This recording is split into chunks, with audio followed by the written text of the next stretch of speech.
하나님께서 우리에게 주시는 말씀은 마태복음 13장 3절에서 9절의 말씀입니다. 제가 보는 성경으로 신약 20쪽입니다.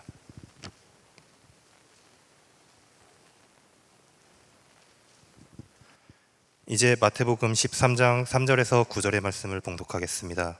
다 함께 일어나셔서 하나님의 말씀을 경청하시기 바랍니다.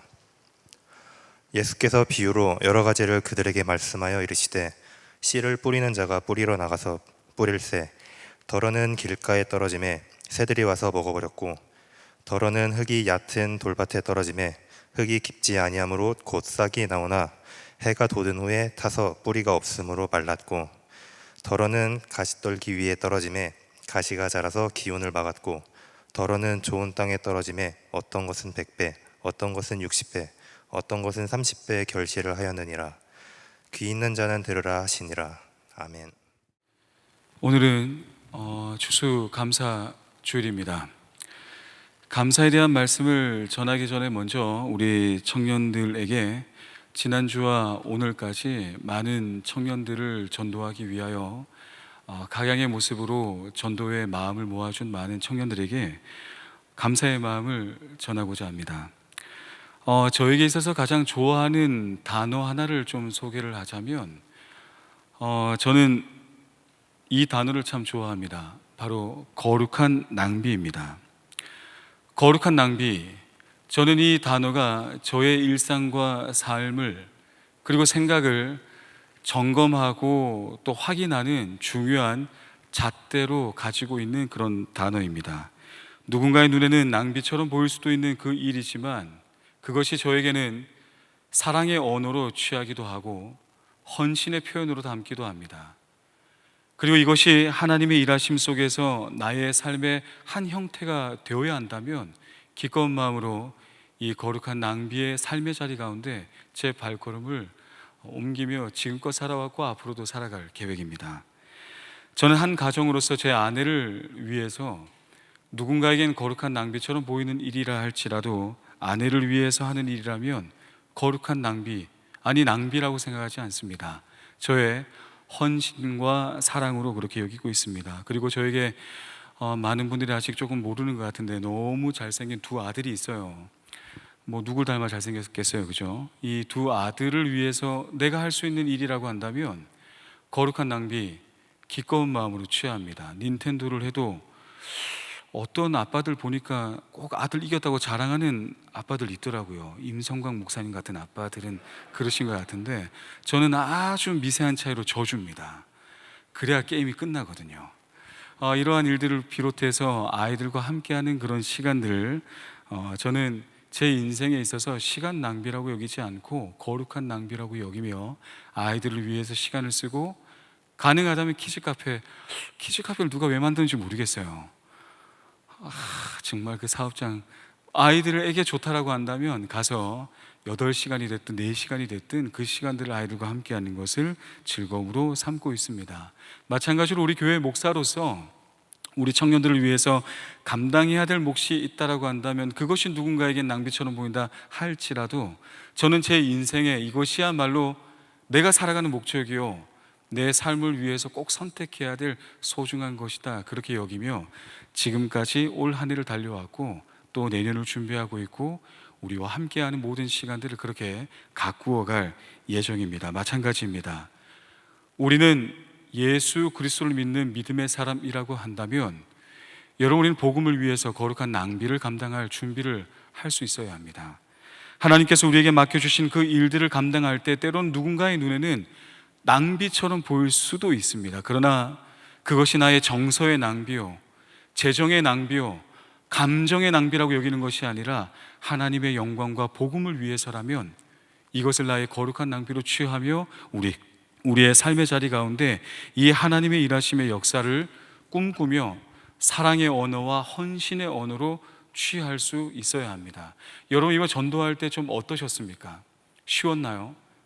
어려울 거라고 예상을 했습니다. 그리고 아마도 어려웠던 것 같아요. 사실 전도는 어려운 게 맞습니다. 왜냐하면 한 사람의 인생을 결정하는 일이고 내가 지금까지 살아왔던 삶에서 다른 것을 보자라고 제안하는 것이기 때문에 전도는 쉬운 일이 아닙니다.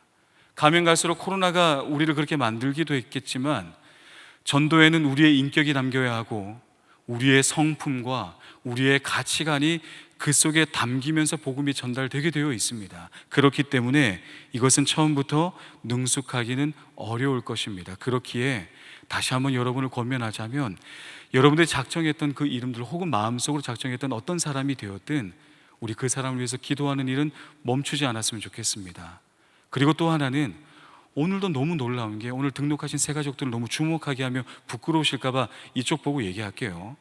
오늘도 등록한 새 가족이 있습니다.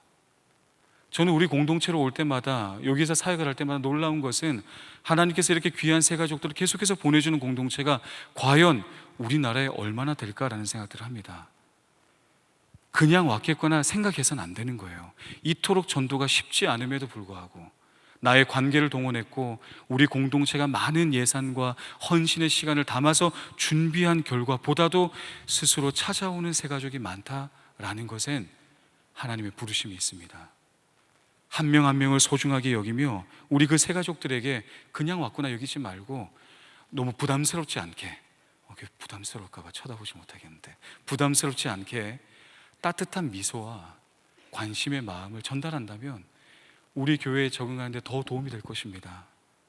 그냥 지나가는 한 사람으로 여길 것이 아니라 이 새 가족들에게 우리가 할 수 있는 것들을 조금 더 나눈다면, 관심과 섬김과 배려가 담겨져 있는 그 따뜻함을 우리가 조금만 더 전할 수 있다면 주님께서 우리에게 맡겨주신 사명을 더욱더 값지게 만들어 갈 수 있는 일일 것 같다는 그런 마음이 있습니다.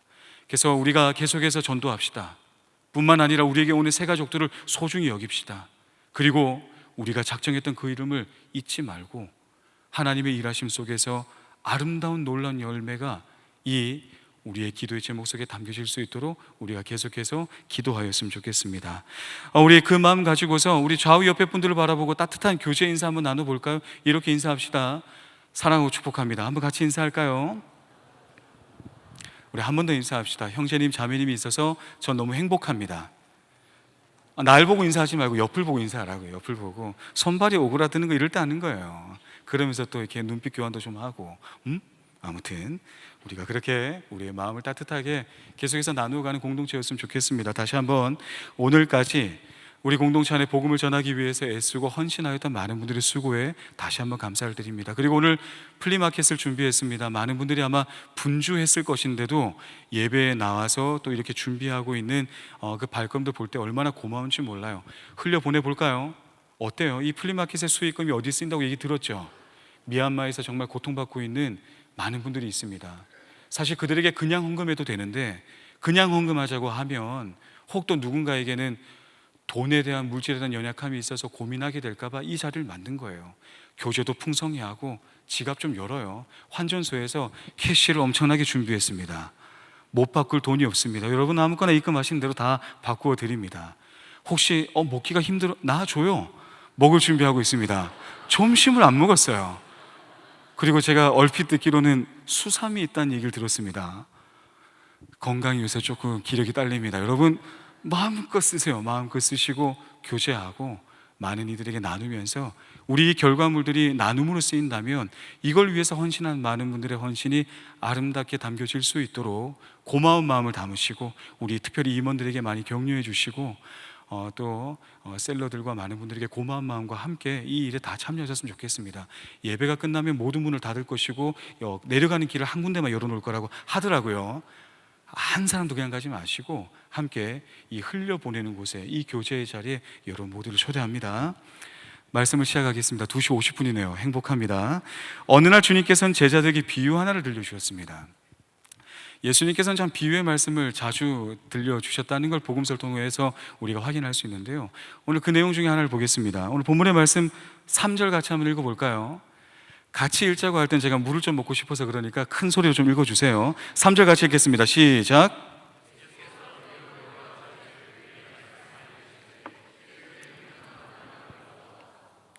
익히 잘 알고 있는 비유의 말씀이죠. 4가지 땅에 떨어진 씨앗 비유입니다.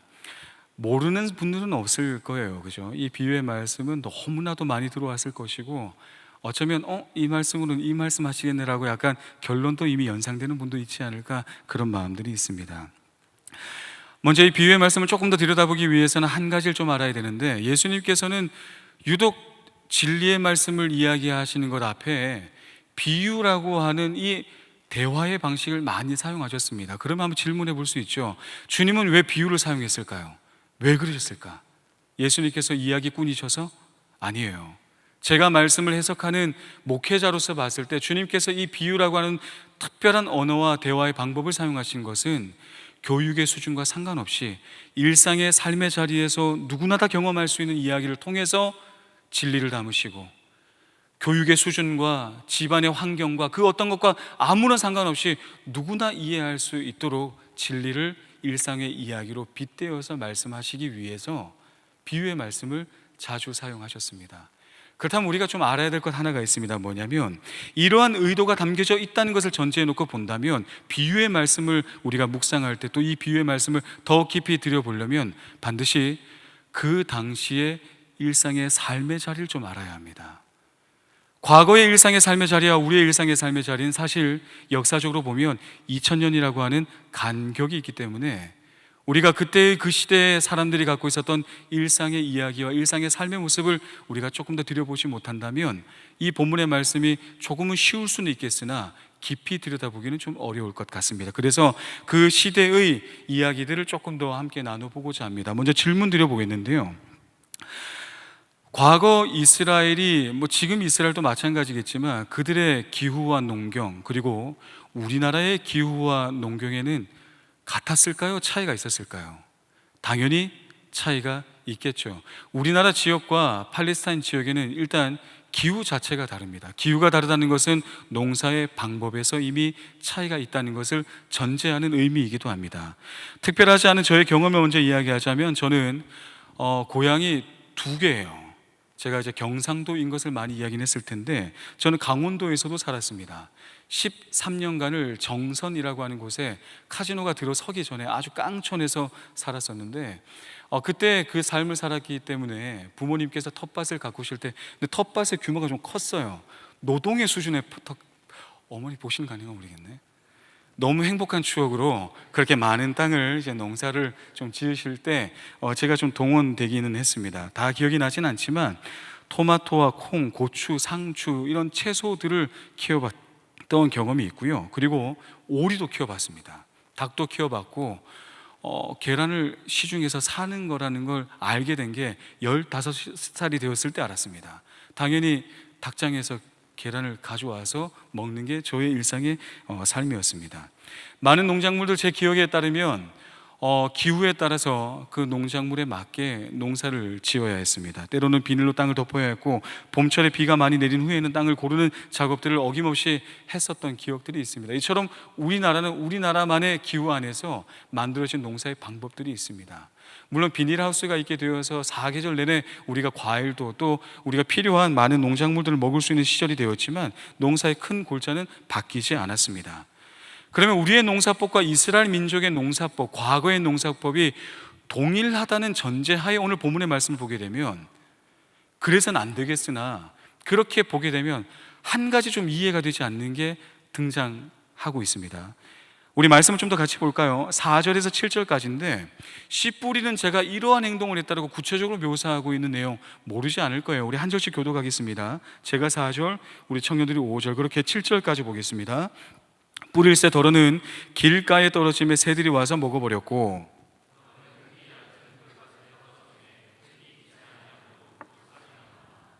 해가 돋은 후 타서 뿌리가 없음으로 말랐고,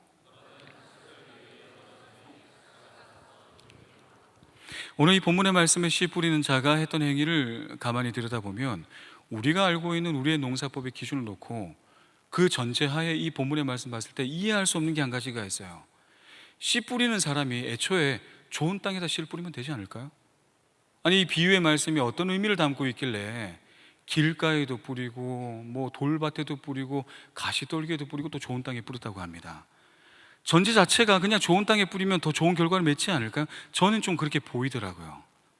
그리고 오늘 본문의 말씀에서 우리가 알고 있는 농사의 상식, 여러분들 농사의 경험이 얼마나 있을지 모르겠지만 그냥 일반적으로 봤을 때 세상의 어떤 농부가 그 소중한 종자씨를 길가에 뿌린단 말입니까? 잘 되는 곳에만 뿌려야 하지 않을까요?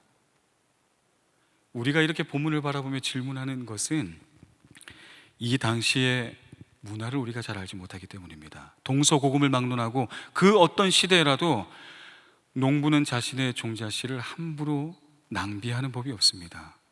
자신의 일년의 가족들의 먹을 것을 위해서 짓는 농사라고 한다면 한 톨의 종자씨라 할지라도 그냥 허비하는 법이 없는 것이 농사의 마음이고 이 당시도 마찬가지였습니다. 그렇다면 왜 주님께서 이러한 비유의 말씀으로 이렇게 이야기를 했을까요? 이유는 딱 하나입니다. 이 당시는 이런 농사법이 흔했기 때문이에요. 이 당시에는 길가에도 뿌리고 돌밭에도 뿌리고 가시떨기에도 뿌린다는 이 농사의 방법이 모든 사람들이 봤을 때 그럴 수 있지라고 하는 일상적인 이야기였기 때문입니다. 이스라엘 민족이 거주하는 팔레스타인 지역과 우리나라는 정반대의 기후를 갖고 있습니다. 우리나라는 비가 언제 가장 많이 옵니까? 여름에 많이 오죠. 그러나 우리는 건기와 우기가 따로 구분되어 있지는 않습니다. 이러한 기후에 맞추어서 농사의 방법이 우리가 계속해서 만들어지고 지금까지 전달해 온 반면에 팔레스타인 지역, 이스라엘 지역은 우리와 정반대로 여름에는 비가 거의 오지 아니하고 오히려 늦가을이라고 할 수 있는 11월부터 4월까지가 강수량이 집중되는 우기에 해당되고, 그리고 5월부터 10월까지는 강수가 거의 없는 건기에 해당되는 그런 기후를 가지고 있다고 합니다. 그래서 이 지역의 사람들은 늦가을이 오는 11월경에 비가 한번 내리는데 이때의 비를 이름하여 이른비라고 불렀습니다. 그리고 우기가 끝자락이 될 때에 농사에 짓기 가장 적합한 그때 내리는 비를 3, 4월에 내리는 비를 이름하여 늦은 비라고 불렀습니다. 구약을 읽다 보면 이 표현이 많이 등장할 겁니다. 그래서 이스라엘 사람들은 하나님의 일하심과 하나님의 은혜를 구하면서 이른 비와 늦은 비의 은혜를 구했던 것이 바로 이러한 문화적 배경 안에서 그들이 간구했던 하나님의 은혜와 도우심의 표현이기도 했습니다. 이러한 기후 조건에서 이스라엘 민족은 씨를 뿌릴 때는 언제 씨를 뿌리냐면 그냥 씨를 뿌리는 것이 아니라 늦은 비가 오기를 기다리며 씨를 뿌려야만 했습니다. 늦은 비가 와서 땅의 수분이 머금게 되었을 때에 이 수분이 약간 사라질 쯤에서 이제 그 땅들 가운데 씨를 뿌리는 봄철이 찾아옵니다. 그러나 그때도 여전히 땅이 너무나 굳어 있었기 때문에 그 땅을 다 좋은 땅으로 갈아엎은 후에 씨를 뿌리는 것이 아니라 그냥 그 시기에 흩날려 뿌리는 것이 이 당시의 농사의 문화였습니다. 파종했습니다. 그리고 그 땅에 대해서 우리가 생각해 본다면 그럴 수 있죠. 겨울을 지나는 동안에 이 땅은 농토이긴 했으나 농사를 지을 수 없어서 사람들이 그 땅을 다니기도 했을 거예요. 그러다 보면 그곳에는 길과 같은 형태가 만들어지기도 했을 것입니다. 사람의 손길이 닿지 않는 농토에는 잡풀들이 자라기 마련입니다. 그러다 보니 어떤 땅에는 가시덤불 같은 것들이 자라나기도 했을 것입니다. 그리고 이러한 곳 가운데 골고루 씨를 뿌리고 나서 흙을 약간 덮는 것, 그리고 나중에 늦은 비가 오게 되었을 때에 그 씨를 뿌려두었던 씨와 함께 그 땅을 한꺼번에 갈아엎는 것이 당시 이스라엘 민족이 갖고 있었던 농사의 방법이었다고 합니다. 다시 말해서 이 씨 뿌리는 비유에서 농부가 여러 땅들 가운데 씨를 뿌린 이 행동은 잘못한 행동이 아니에요.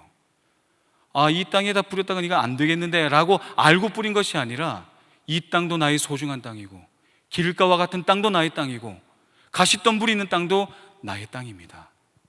그렇기 때문에 농부는 골고루 내가 뿌릴 수 있는 모든 땅 가운데 다 씨를 뿌린 것입니다. 그런데 문제는 어디 있을까요?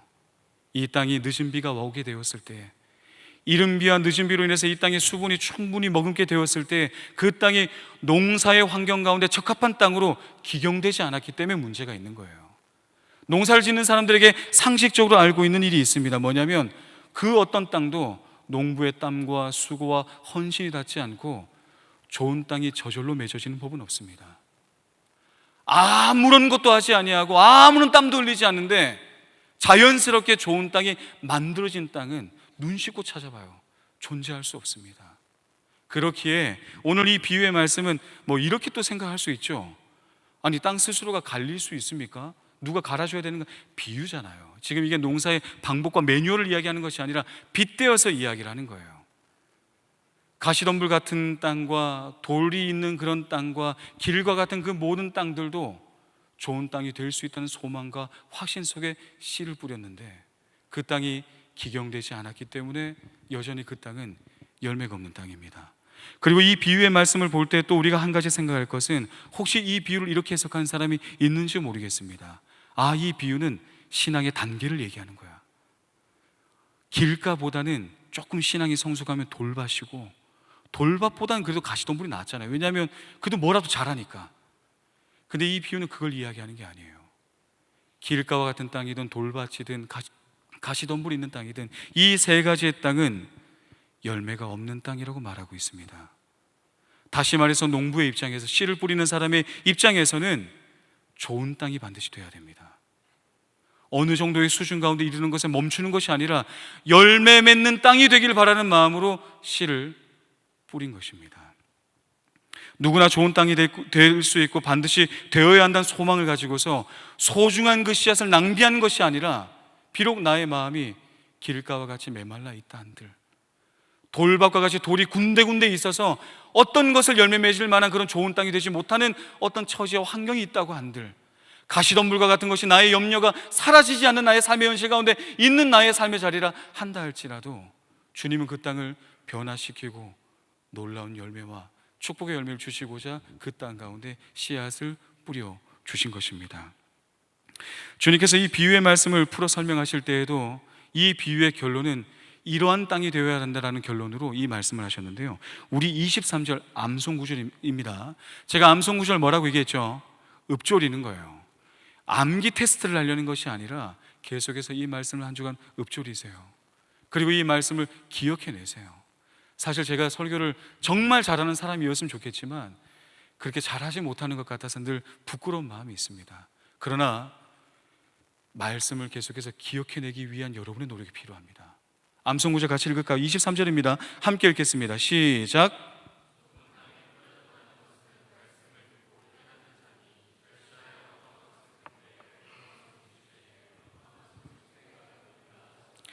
좋은 땅에 뿌리셨다는 것은 자신의 상황과 환경이 어떠하든 그 말씀을 듣고 그냥 지나쳐 버리는 것이 아니라 말씀이 뿌리 내릴 수 있도록 내 삶을 헌신하는 것입니다. 그리고 그 뿌리가 내리고 줄기가 나게 될 때에 이 정도면 되었지가 아니라 열매가 나기까지 영양분을 다른 데 빼앗기지 않도록 가시덤불을 뽑기도 하고, 내 마음밭을 하나님의 은혜로 계속해서 기경하기 위한 수고와 노력을 마지막까지 포기하지 않는 그러한 땅이 바로 좋은 땅이며, 그 땅이 열매가 있는 땅입니다. 여러분, 오늘 추수감사 주일입니다. 묻습니다. 여러분에게는 어떤 열매가 있습니까? 사실 이 추수감사의 절기를 우리가 생각할 때 착각하지 않았으면 좋겠어요. 뭐냐면 중간 점검 평가하듯이 여러분 중에 감사의 제목이 있으면 감사헌금을 내고, 나는 올해 생각해보면 별로 감사할 게 별로 없는데 올해는 망했다, 내년 준비해야지, 이러라고 이 절기가 있는 게 아니에요. 그렇지 않을까요? 오늘 우리에게 이 절기가 있는 이유는 나의 삶에는 어떤 열매가 있는지를 점검하기 위한 날입니다. 하나님의 은혜가 있었다면 그 하나님의 주권과 은혜를 인정하며 감사의 고백을 진솔하게 우리의 삶 가운데서 고백해야 할 것이고, 혹 나에게 열매가 없었다면 왜 없는지를 봐야 합니다. 설마 하니 주님께서 보니까 오케이, 여기는 감사 열매가 있고 여기는 지금 거의 죽어가고 있고, 이거 평가하시려고 이 말씀을 하셨겠어요? 그리고 이 비유의 말씀을 주님께서 던지시면서 하시는 말씀이, 어떤 사람은 돌밭이고 어떤 사람은 가시덤불이고 어떤 사람은 좋은 땅이다, 이거 구분 지어가지고 그래 돌밭네 그럴 줄 알았어, 이렇게 표현하면 돌밭 그럴 줄 알았어, 네 그러니까 그렇게 됐지, 거봐 이 말씀을 주시기 위함이 아니라 좋은 땅이 제발 되자, 내가 얼마나 소중한 씨앗을 너에게 뿌린지 아느냐, 너의 삶에 그냥 있는 것이 아니라 축복의 열매가, 사실 저는 수치를 별로 좋아하진 않지만 30배, 60배, 100배나 되는 그 엄청난 축복의 열매를 맛보고 경험했으면 좋겠어. 그 마음을 우리에게 주기 위해서 이 말씀 주신 것 아닐까요? 여러분, 추수감사절입니다. 오늘 이렇게 주변에 많이 있는데, 사실 우리나라의 전통적 의미에서의 데코이긴 한데, 여러분의 마음을 만약, 우리 마음이 성전이잖아요, 그죠? 여러분을 데코레이션 한다면 어떤 색깔입니까? 감사할 것이 너무 많아서 따뜻하고 막 이렇게 많은 게 있으세요? 아니면 우울하고 잘 모르겠고 아니면 내 마음 가운데 도대체 무엇을 향해서 내 인생을 걸어가야 될지 혼란스러워하는 마음들, 아니면 하나님 진짜 너무한 거 아닙니까? 가시덤불을 줘도 적당히 주셔야지. 혹시나 어떤 마음들로 이 절기 앞에 여러분들이 서 있으십니까? 하나님의 은혜의 역사 앞에 시기라고 하는 것은 따로 있지 않습니다. 늦은 것도 없어요. 추수감사절에 여러분을 중간평가해서 올 한 해 여러분 망했다? 아니요, 여러분 올 한 해 끝나지 않았습니다.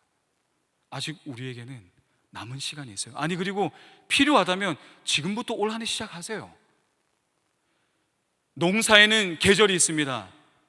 망하는 시기가 있어요. 이때 안 하면 그 농사 완전 망해요. 그러나 하나님의 은혜의 역사와 하나님의 내 마음 가운데 역사하심으로 내 마음이 기용되고 하나님의 축복의 은혜의 역사로 내 삶이 바뀌는 건 시기가 없어요.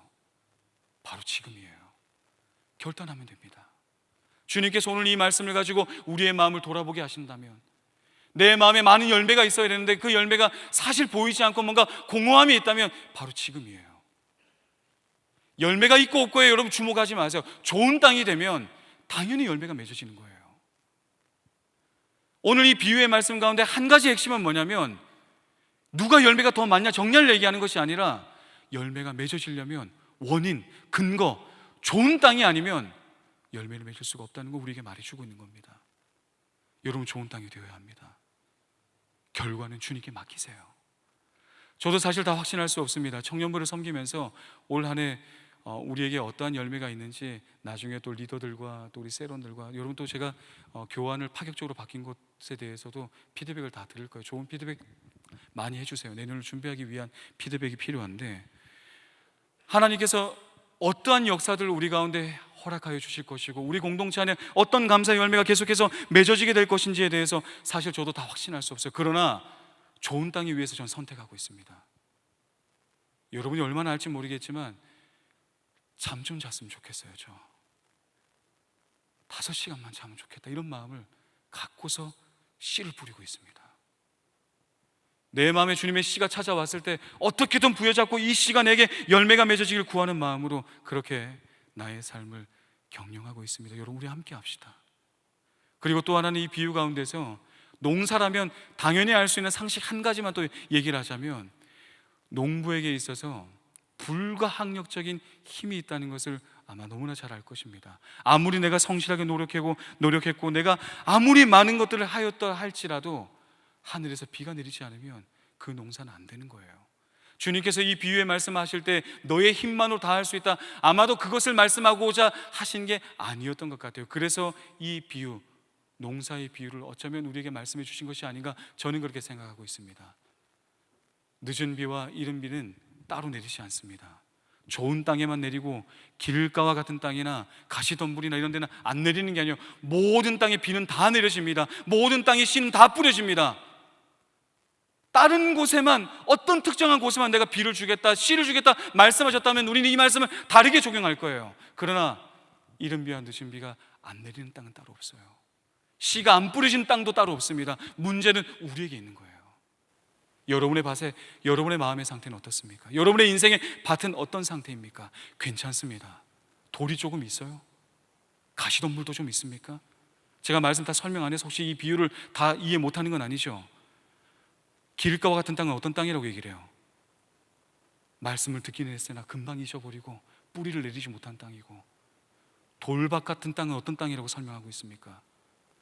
염려와 유혹, 시련과 환난, 이런 것들 앞에서 쉽게 무너지는 땅이라고 얘기를 하고 있습니다. 혹시라도 우리가 그러한 마음의 영적 상태라고 한다면 주님의 은혜를 구하며 내 마음밭을 기경하기 위하여 그렇게 우리의 다시 한번 결단하며 헌신하며 추수감사 주일 이 감사의 열매가 다시 한번 나의 삶 가운데 아름다운 열매가 맺어질 수 있도록 그렇게 우리가 기도하고 헌신하며 이 감사의 열매가 나의 삶 가운데, 그리고 감사라는 표현으로 뭔가 좀 부족할 것 같아서 제가 표현드리는 거지만 축복의 열매가 여러분의 삶에, 여러분의 인생에 맺어지길 기대하고 소망하는 마음으로 그렇게 나의 마음을 기경하는 발걸음이 이 추수감사 절기 가운데 우리의 결단 가운데 있기를 간절히 바랍니다.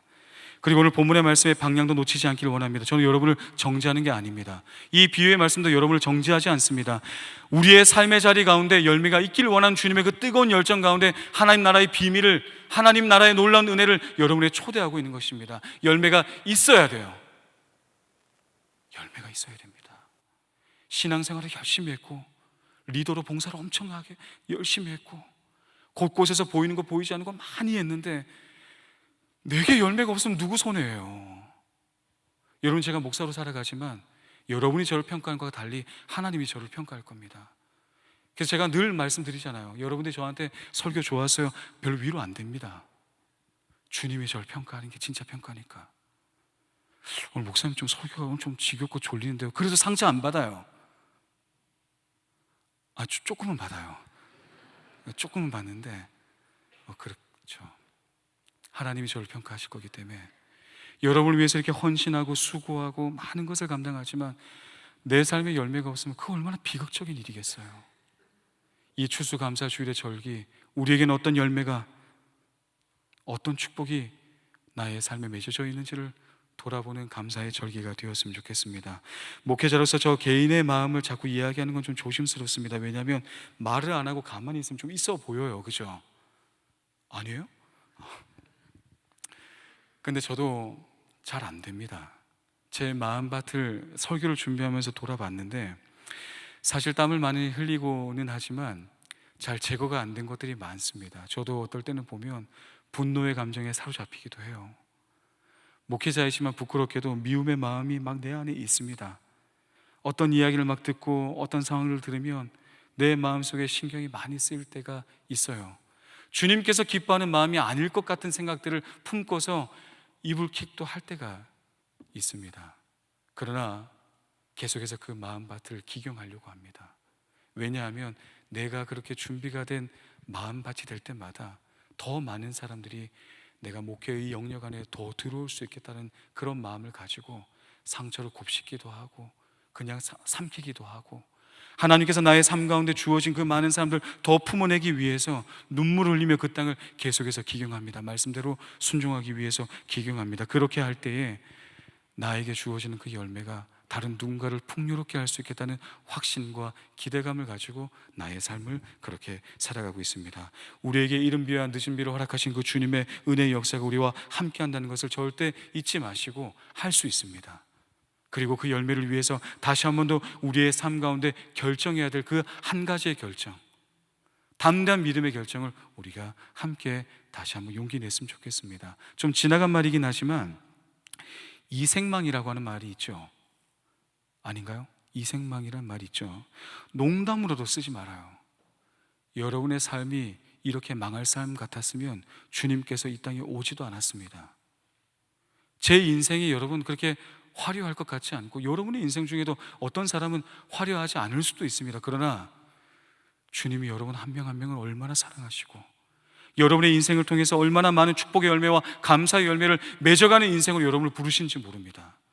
그것을 안다면 이 열매를 위해서 다시 한번 내가 할 수 있는 그 선택과 결정을 놓치지 마시고, 여러분 혹시 지난 한 주간 나 이런 거 하기 싫은데 묵상하고 왔어요? 우리가 성경 일독하는 거 하고 있죠. 임원들이 진행하는 거 있죠. 그죠? 뭐라고 불러요? 하고 있어요? 이제 겟세마네를 할 겁니다. 기도의 자리 다 나오세요. 새벽을 깨우세요. 좋은 땅이 되지 않고선 열매 맺을 수가 없습니다. 좋은 땅이 되지 않고선 하나님의 놀라운 축복의 역사가 맺어질 수가 없는 거예요. 여러분의 마음과 여러분의 인생과 여러분의 가치관을 기경하기 위해서 계속해서 하나님으로부터 공급되는 그 은혜의 자리를 사모하지 않으면 안 됩니다. 제가 무겁게 회개한 게 하나 있습니다. 지난주 우리 금요 성령 집회에 참석한 인원이 연초보다 적어요. 내 잘못이구나 생각하고 있습니다.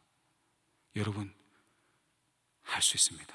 올해는 끝나지 않았습니다. 마지막으로 한 가지만 말씀 더 드리고 우리가 기도하겠는데요, 오늘 본문의 말씀에 아까도 이야기한 것처럼 수치 30배, 60배, 100배의 축복이 있을 거라고 하는데, 저는 이것을 이렇게 묵상합니다. 나의 삶의 자리 가운데 남들이 막 부러워할 만한 그런 30배, 60배, 100배를 말하는 것이 아니라, 그걸 내가 만약 가지고 있었더라면 그 씨앗은 나 혼자 먹을 수밖에 없는 양식 정도로밖에 안 되겠지만, 이것이 좋은 땅 안에 심겨지게 되면 그 인생을 통해서는 나 혼자 먹을 수 있는 그 양식이 30명도 먹을 수 있고 60명도 먹을 수 있고 100명이 먹을 수 있는 그런 영향력과 축복 있는 인생으로 쓰임받게 될 거라는 거예요. 여러분, 그런 인생이 되었으면 좋겠습니다.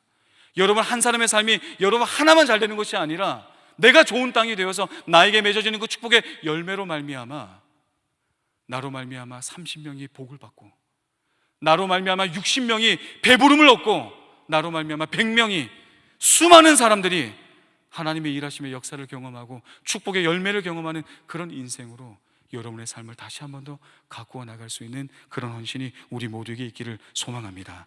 어떤 땅이 되길 원합니까? 늦지 않았습니다. 지금 주님께서 주신 이 약속의 말씀을 마음에 담고 우리가 함께 결단하며 기도하며 하나님의 일하심을, 하나님의 그 축복의 열매와 감사의 열매 주심을 소망하는 우리 모든 청년들 되기를 간절히 바라겠습니다.